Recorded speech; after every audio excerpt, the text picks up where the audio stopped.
Você está querendo converter uma imagem ou um documento em PDF para enviar para alguém ou para alguma empresa? Nesse vídeo você vai aprender o passo a passo e o melhor, não precisa instalar nada, nenhum programa. Então assiste até o final para você não perder nenhum detalhe e já se inscreve no canal. Então vamos lá. Pessoal, eu vou usar essa imagem aqui como exemplo para você ver. Eu vou converter ela em PDF.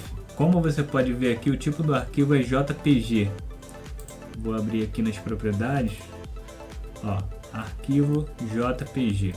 Então beleza, eu vou fechar aqui. O que você vai fazer? Você vai entrar no seu navegador, o meu aqui é o Google Chrome, já está aberto aqui, e vai entrar aqui na página do Google. Aqui na página do Google, você vem aqui nesses pontinhos aqui, ó, Google Apps. Você vai até lá embaixo e vem aqui na opção de documentos. Clica aqui na opção de documentos e vem aqui em branco. Beleza, tá aqui em branco, abriu aqui essa página. Você vem aqui em inserir, vai em imagem, você quer jogar a imagem para cá, né? Então você vai em imagem e vai fazer upload do computador.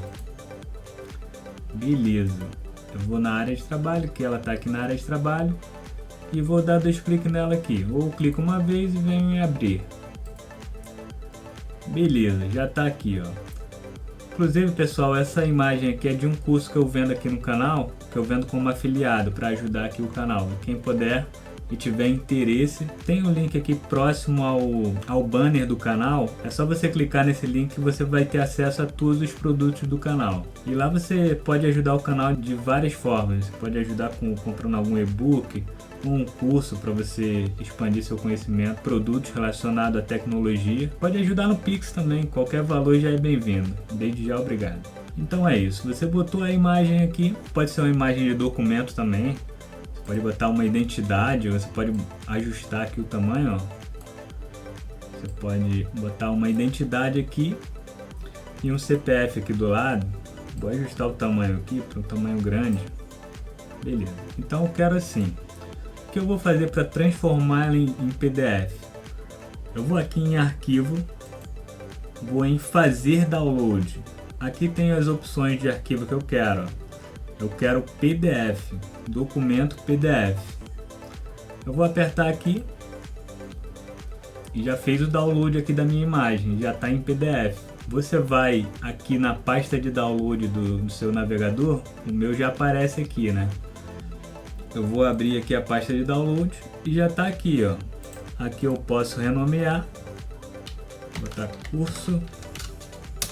Vou abrir aqui para você ver, ó. E pronto, já está em PDF. Aí você pode enviar por e-mail para alguém, para alguma empresa, se você precisar converter um currículo para mandar para alguma empresa. Pô, é bem útil e o melhor é que não precisa instalar programa nenhum, né? Pelo próprio navegador você pode fazer isso, pelo Google. Então é isso, pessoal, o tutorial é esse. Então é isso, pessoal, muito obrigado por assistir, se inscreve no canal, ativa as notificações para não perder os próximos vídeos. Então é isso, muito obrigado, fiquem com Deus e até o próximo vídeo, valeu!